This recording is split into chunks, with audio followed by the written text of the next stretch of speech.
Good afternoon, friends.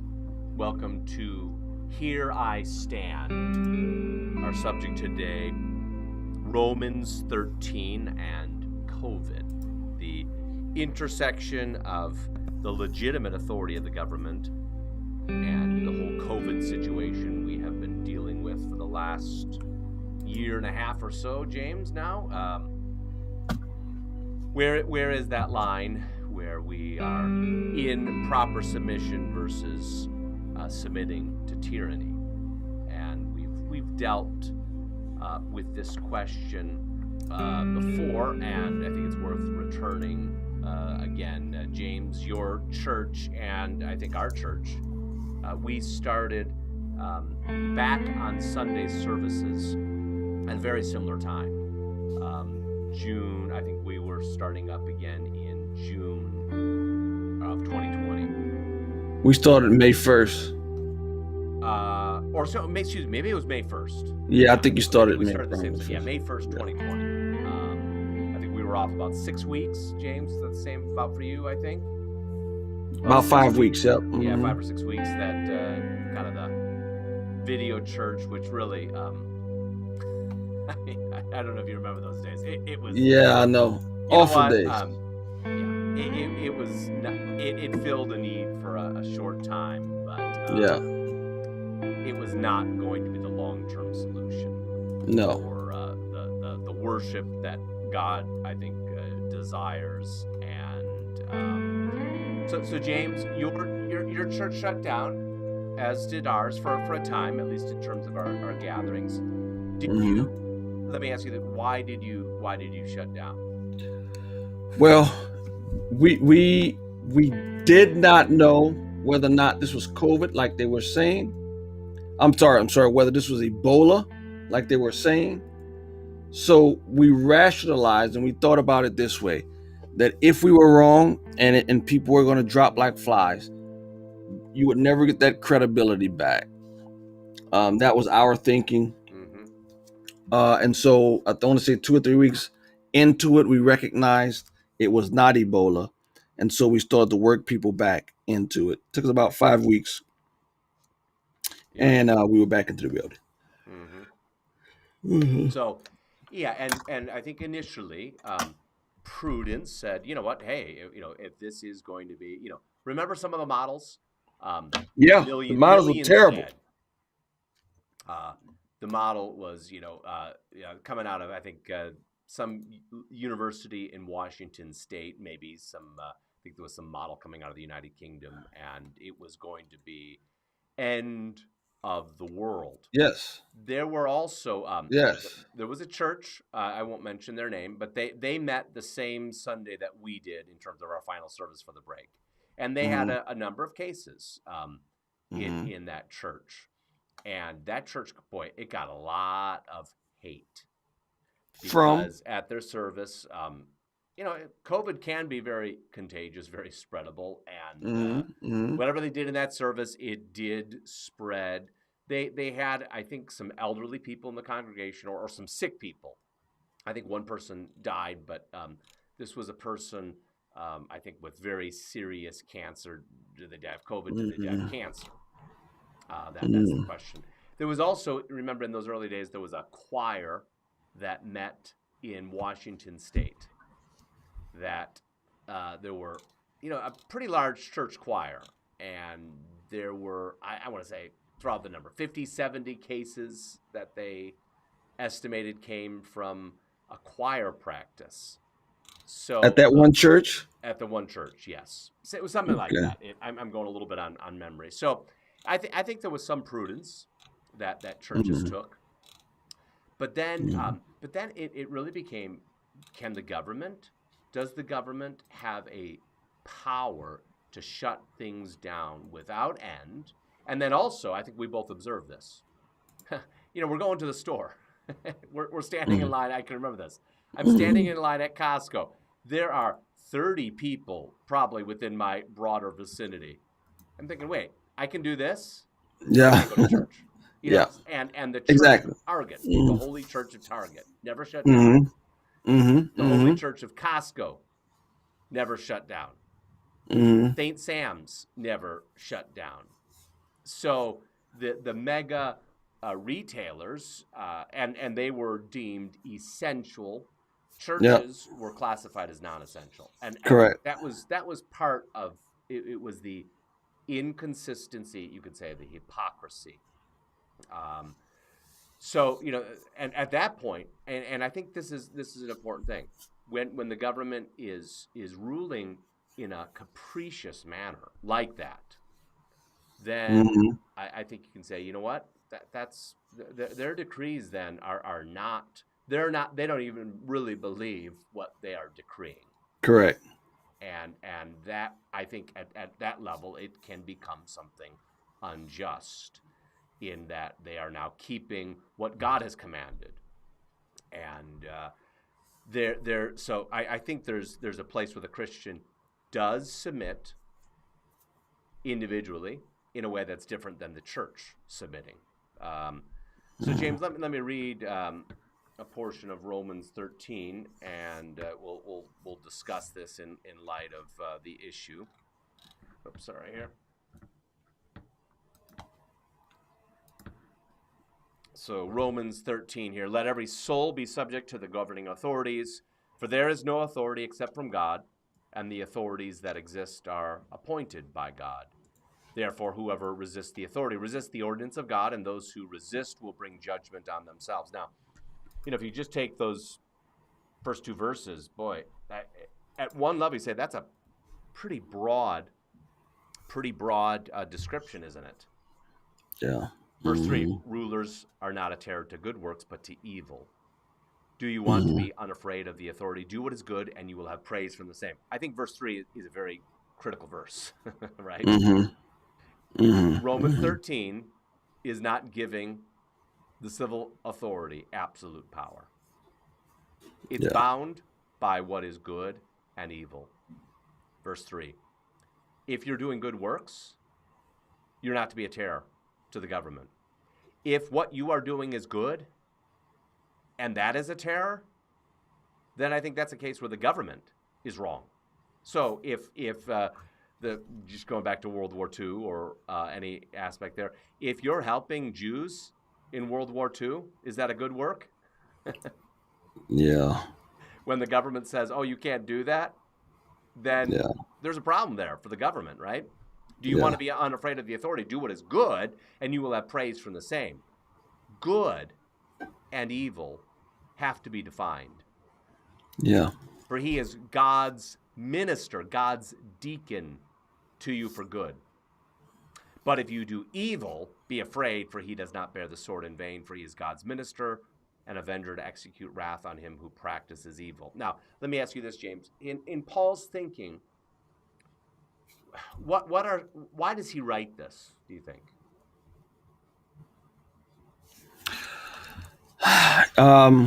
Given the historical context, the Jewish nation, I believe, had a history of rebelling. Right? And so there is a shift that is going on in the culture within the Jews and now the Christians, in which at one point it was heroic, if you would say, for Jewish nationalism. It was heroic to fight the state, and ultimately Jerusalem is leveled in 70 A.D. because of their rebellion to the ruling authorities. Right? Do you remember? And we also see a picture of this in the book of Jeremiah. When God is coming, Jeremiah is the only one who says submit to the Chaldeans. Yeah. And you have the fevered pitch saying, nope, we're independent. Let's blah blah blah. And they were leveled by Nebuchadnezzar. So again, given the whole history and in recent memory in Paul's day of the Maccabees, and so now you're switching from that mindset to now what I believe the new covenant church, to where there is not this Jewish nationalism, but the churches are now to live among the nations, and we're no longer underneath a national Mosaic law in which the state executes lawbreakers. We're now a church living among people, and we are to submit to wherever we are, whichever where the state is living, what country it is. We're supposed to submit to those governing authorities, and no longer should we seek to like Israel did to seek a revolution in the name of Christianity. Right. So, And someone pointed out, it's an interesting fact, mm-hmm. Paul and Peter, who both give similar instruction in their epistles, what happened to both Paul and Peter? They were executed by the state Right. because Did they not they submit? correct, because they did not submit to the state in the preaching of the gospel. Right. They did So not. there is a legitimate submission, and Of as course. best we can, we do submit to that. Correct. But when it crosses the line, then Correct. we obey God rather than man. Correct. The first century church, I mean, it's even recorded in Acts where they told the public officials, no, we're going to obey God Acts 5. rather than you. Yeah. Right. Rather than you. And again, that first generation church, they all went to the arenas and died in defiance of the state who was trying to get them to engage in illicit worship, imperial worship. So, right. I mean, yeah, that's right. When the state commands you to offer an incense offering to the Roman governor, right? We can't do that. No. Polycarp was one of the famous ones who died. Right. In that vein. So, but here's the thing. I would say even in Romans 13, there's a different angle and different argument that could be made. In the imperial Rome or in any monarchy, the governing authority is the king or the emperor. In the United States of America, the governing authority, which means the supreme authority, is not the president. It's not the governor. It is the Constitution of the United States of America. Yeah. And the Constitution of the United States of America says that the government, putting limits on the government shall not infringe upon the free exercise of religion. And so the governing authority in all 50 states and the federal government is the Constitution. And the Constitution governs in which the state, the church, is free to do it. So I think that I think when we looked at it, that's the angle we took. We were not breaking the law. No, and we were not. That's a very good point. Also, yeah, we were not breaking the law. It was the governor who was breaking the law. Correct. That's right. Right. Yes. So, no, that's right. And this is becoming an issue, but I think we can show it is really becoming an absurdity in that the Constitution in Illinois does give the governor a certain legitimate emergency power. Correct. But it's specified 30 days, I believe.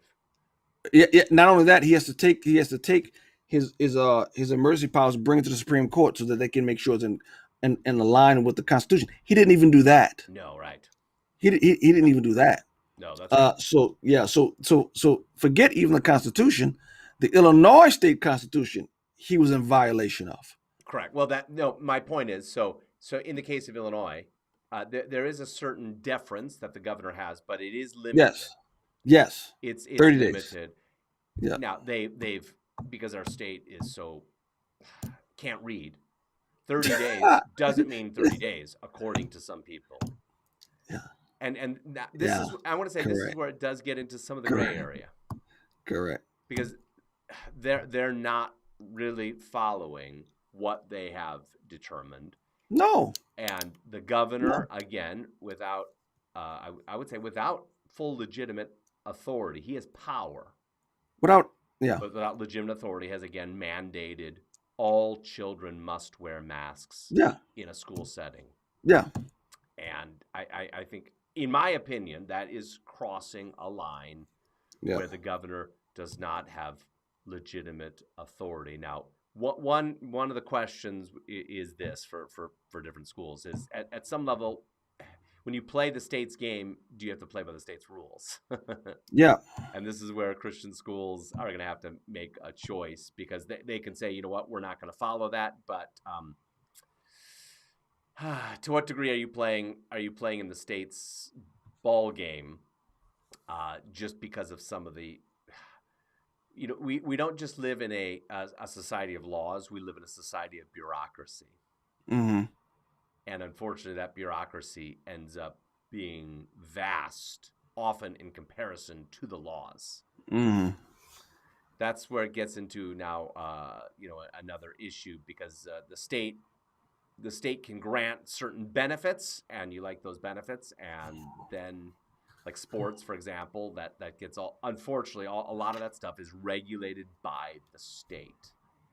Even, for example, the Illinois High School Sports Association, IHSA, that is independent of the state, but the state has seen fit to determine what the IHSA must follow.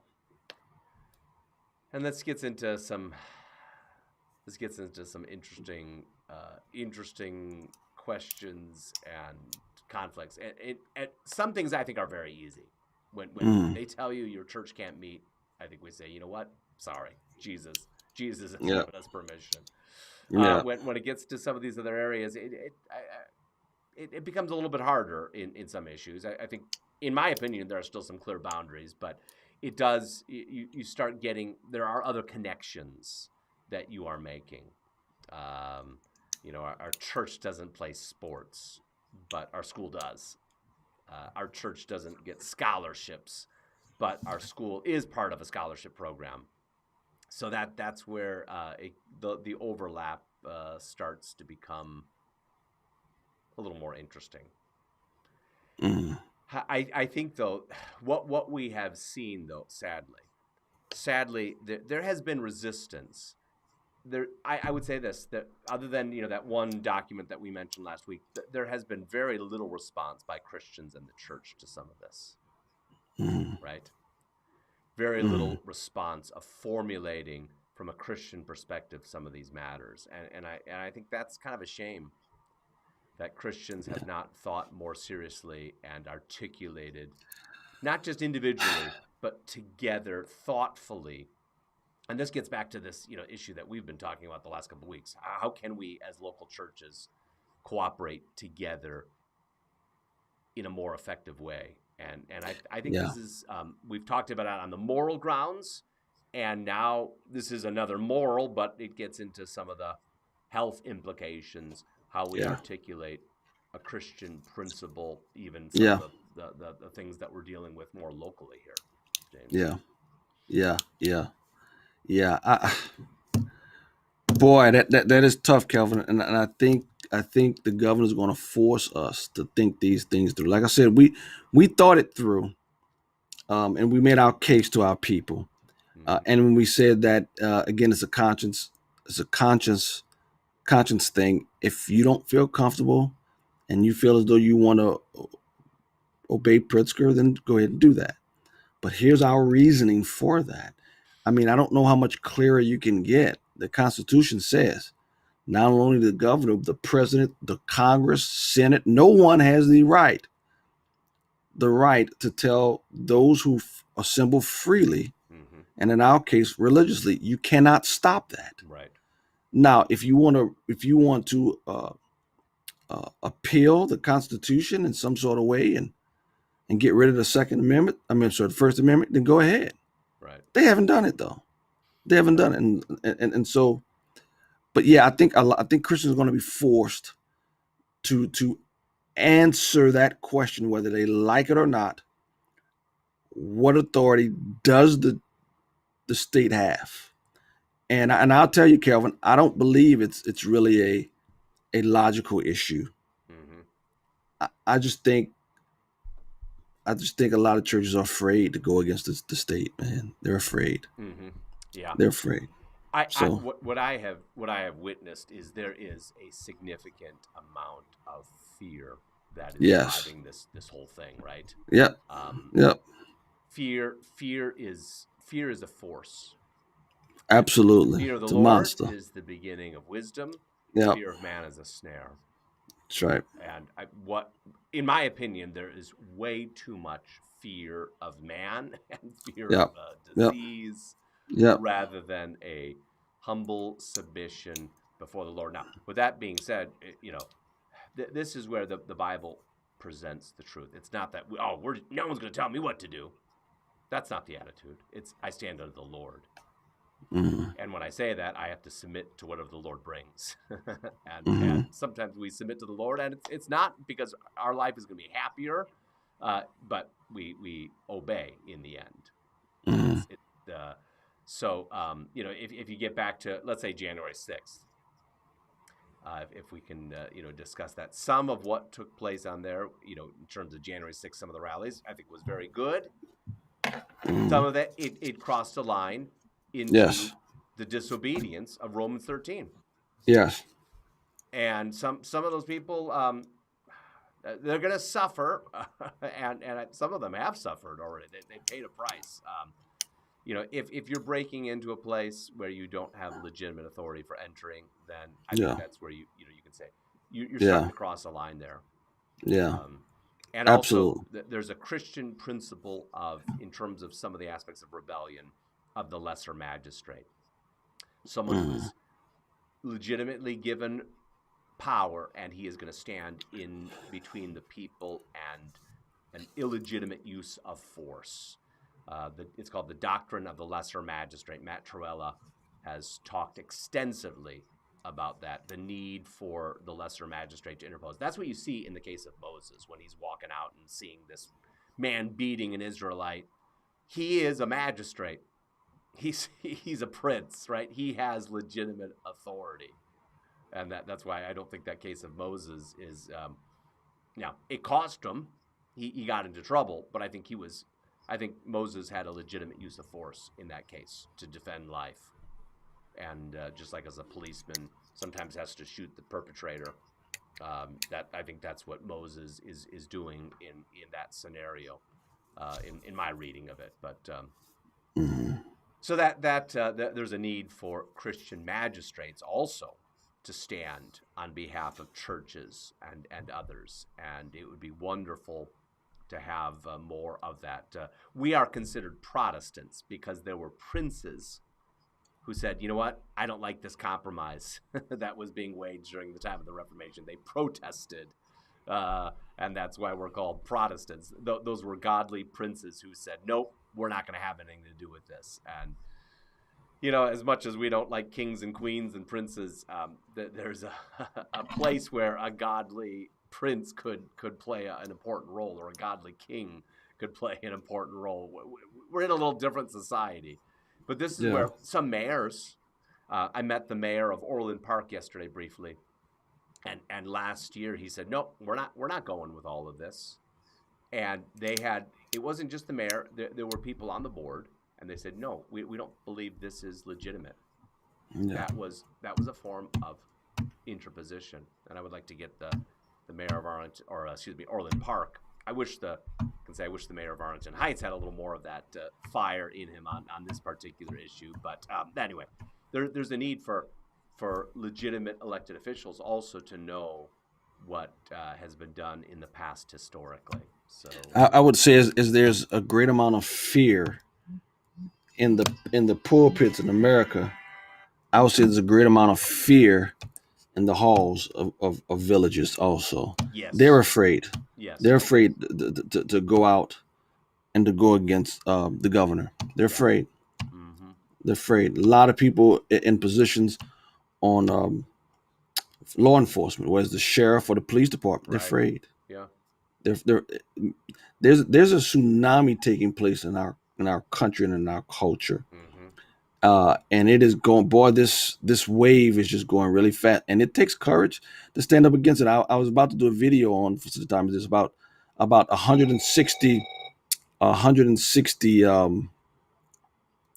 San Francisco sheriffs. Hold on one second. 160 San Francisco sheriffs who are going to walk off the job for what they Mm. saw as tyranny Mm. in the mandating of the shot. Mm-hmm. And they were going to walk off, Well, simply walk off the job. Boy, you don't see that often. You yeah, just don't see that often, mm-hmm. you know, because most people just cave to it. Mm-hmm. Now, what's going to be interesting is 1.3 million servicemen. The U.S. Armed Forces are now commanded Yeah, by President Biden to take the yep, shot. I Boy, know. that's going to be devastating. I think it's going to be. It's going to be devastating if you get think about it. If you get 50%, heck, if you get 40%, Right. of the armed forces say we're not taking it. Yep. What is he going to do now? Mm-hmm. That's dangerous. Mm-hmm. It is. That you're endangering the country big time. But Mm-hmm. I think what do bullies and tyrants bank on? Fear. Mm-hmm. Right. That most people will not stand up to them. Yep. No, exactly Right. right. But Exactly right. I don't know. Interesting times. It is. Interesting times. Well, listeners, let us know your thoughts on this matter, and we'll continue, I'm sure, to explore it because this issue is not going away. 2 weeks to slow the spread is becoming 2 years, 2 decades if we're not careful on this. And I'm going to resurrect this thing back in last year of April. I did a video on here for such a time as this, and I said tyrants never give power back. Yeah. Once they get it, they don't like giving it back. No, you're right. I said this 2 weeks slow to spread, one month. I said they're going to keep it. Mm-hmm. Tyrants, look at history. Tyrants do not give power back, and we see it now. No, see exactly right. That going on. So a few state legislatures have taken power back, though, from the governors. You mean taking stood up to away. So that is one aspect you do see, but taken away from the governors, you're saying? Yes. But unless they're checked. Again, that's not the tyrants giving power back. No, you're like right. You said, you got to take it back. No, that's right. Exactly. You have to take it back. Yes. That's right. No, and in that case, it was the state legislature. No, my point, if they did not do that, those tyrants would not have given that up. Absolutely. Like and I remember Wisconsin, the Supreme Court stopped the governor in Wisconsin with all of that foolishness. Yep. Boy. It is. Boy. I know. Interesting times. Okay, friends. Okay. We'll be back next week, Lord willing. Take care. Lord willing. Take care. Bye-bye.